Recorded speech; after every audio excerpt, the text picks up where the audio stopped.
Nouveau rendez-vous d'information sur Speedline TV. Mesdames et messieurs, bonsoir et bienvenue dans ce journal. Dans les titres de l'actualité, 4 ans après sa dernière visite à Cotonou, le président français Emmanuel Macron est de nouveau annoncé au Bénin.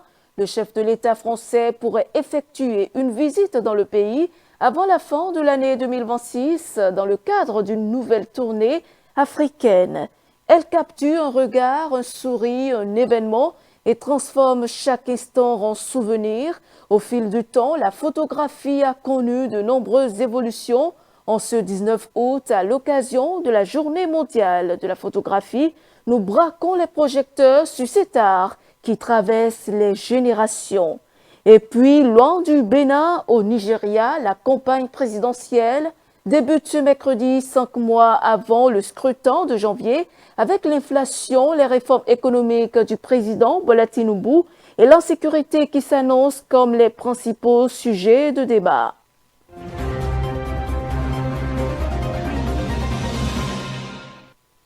C'est une nouvelle qui a réjoui tout le Bénin et bien au-delà des frontières, la chanteuse béninoise Angélique Kidjo a désormais son étoile sur le mythique Hollywood Walk of Fame à Los Angeles. Le président de la République, Romuald Wadani, lui a adressé ce 17 août ses chaleureuses félicitations pour cette distinction honorifique.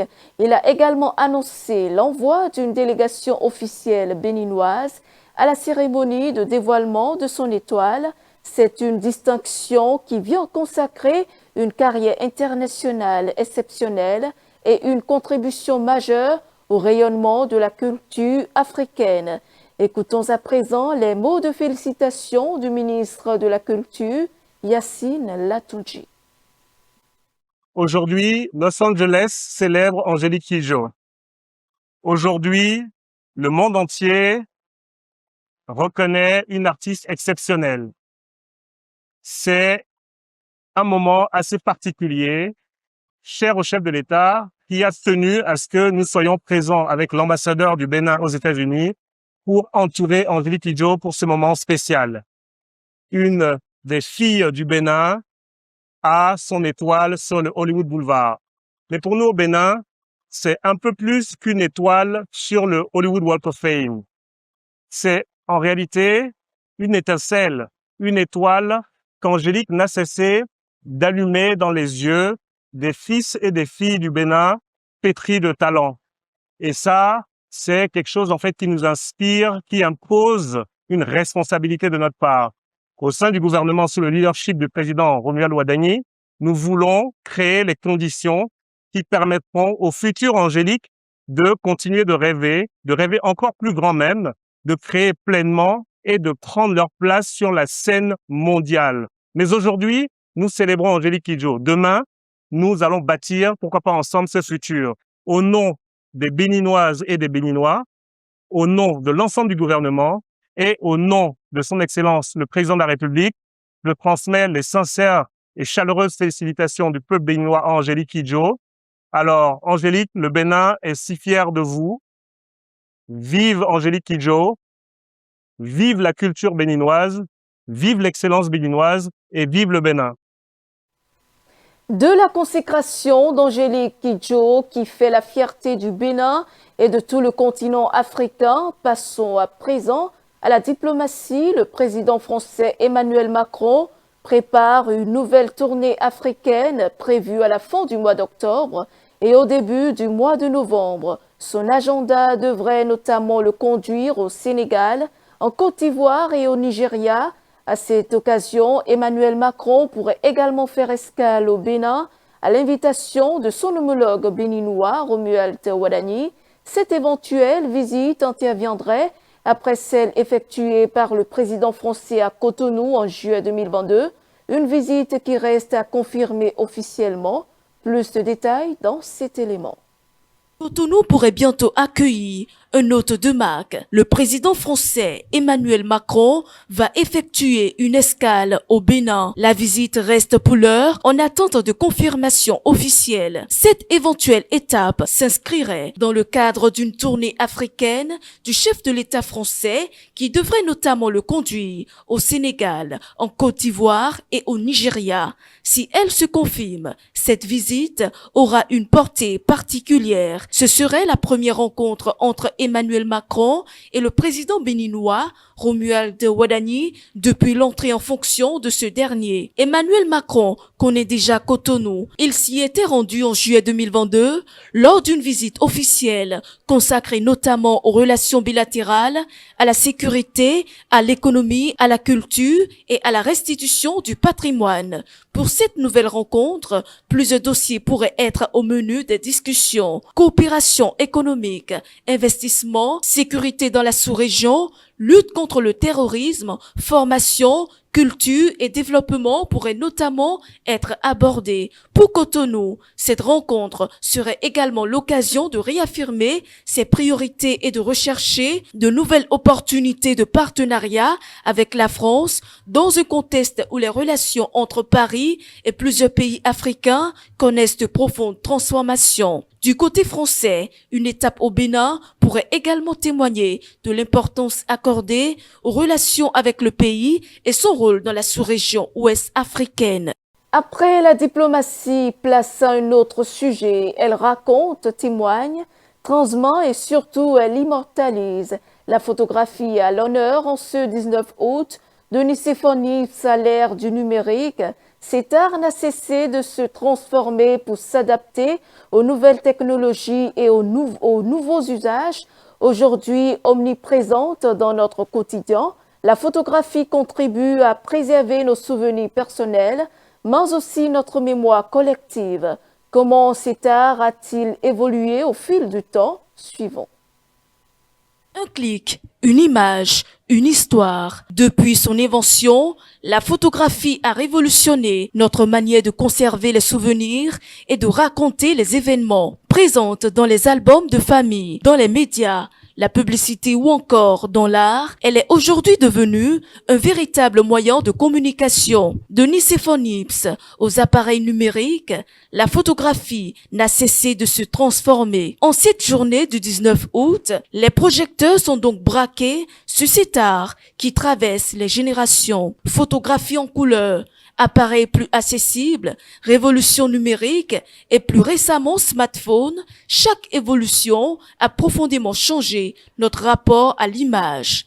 Désormais, nul besoin d'un appareil professionnel pour immortaliser un moment. Un téléphone suffit pour capturer une scène, retoucher une image et la partager instantanément sur les réseaux sociaux. Au Bénin également, le secteur de la photographie évolue au rythme des nouvelles technologies. Si certains professionnels craignent que ces innovations fragilisent le métier, d'autres y voient de nouvelles opportunités. Car malgré la puissance des outils numériques, une machine ne peut pas remplacer le regard du photographe, sa créativité et sa capacité à transmettre une émotion. Du simple selfie au grand événement, la photographie accompagne désormais chaque instant de la vie. Un simple clic suffit pour arrêter le temps, raconter une histoire et laisser une trace dans la mémoire collective. Nous ouvrons la page internationale. Au Nigeria, la campagne pour l'élection présidentielle et les élections des 360 députés de la Chambre des représentants prévue le 16 janvier prochain débute officiellement ce mercredi. 19 candidats, dont 3 femmes, sont en lice pour la présidentielle, parmi lesquels le président sortant, Bola Ahmed Tinubu. À 5 mois du scrutin, la campagne s'ouvre dans un contexte difficile pour le pouvoir qui défend le bilan de ces réformes face aux inquiétudes persistantes d'une partie de la population. Le reportage. Au Nigeria, la campagne pour l'élection présidentielle du 16 janvier est officiellement lancée. Le président Bola Tinubu brigue un second mandat face à 18 candidats d'opposition dans un pays confronté à une grave crise économique et sécuritaire. Depuis son arrivée au pouvoir en 2023, Bola Tinubu a engagé d'importantes réformes.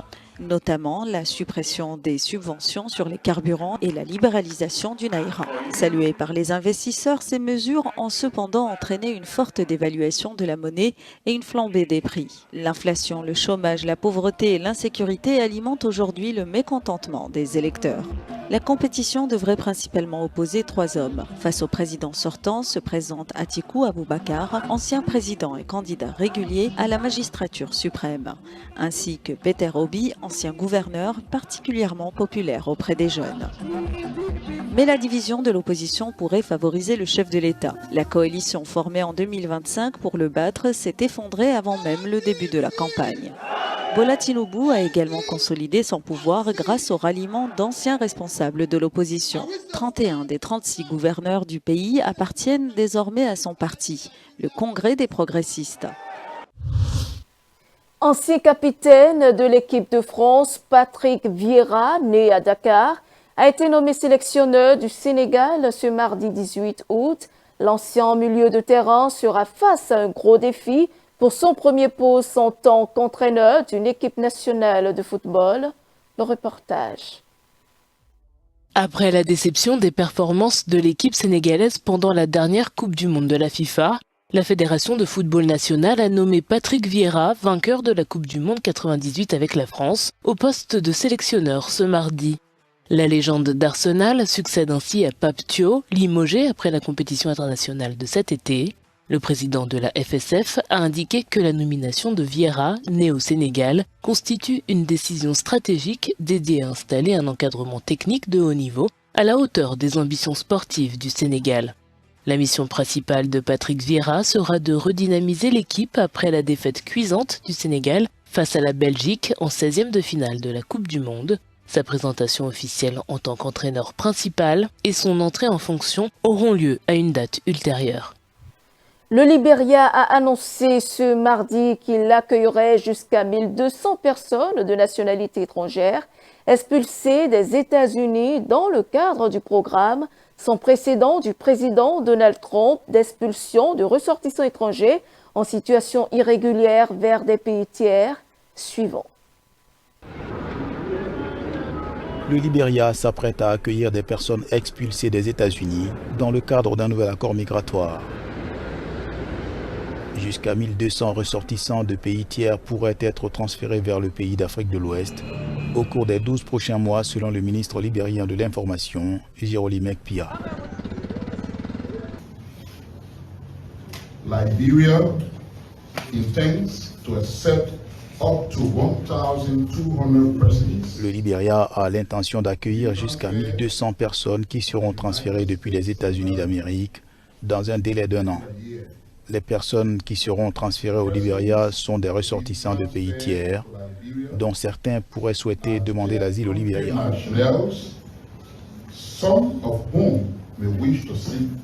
Conformément à l'accord ou à l'arrangement, les personnes qui seront transférées des États-Unis d'Amérique vers le Libéria comprendront des citoyens ou des ressortissants de pays d'Afrique et de l'hémisphère occidental qui sont médicalement aptes à voyager. We include citizens or nationals of African and Western Hemisphere countries who are medically authorized to travel. Les premiers arrivants, un groupe de 20 personnes, sont attendus prochainement à Monrovia. L'accord prévoit un engagement américain pour renforcer le système migratoire libérien, mais suscite des interrogations sur le statut et la protection de certains expulsés. Et c'est la fin de ce journal. Merci de nous avoir suivis. Suivez-nous en continu sur speedlinetv.bj/live et sur nos différents canaux digitaux Facebook, YouTube et TikTok.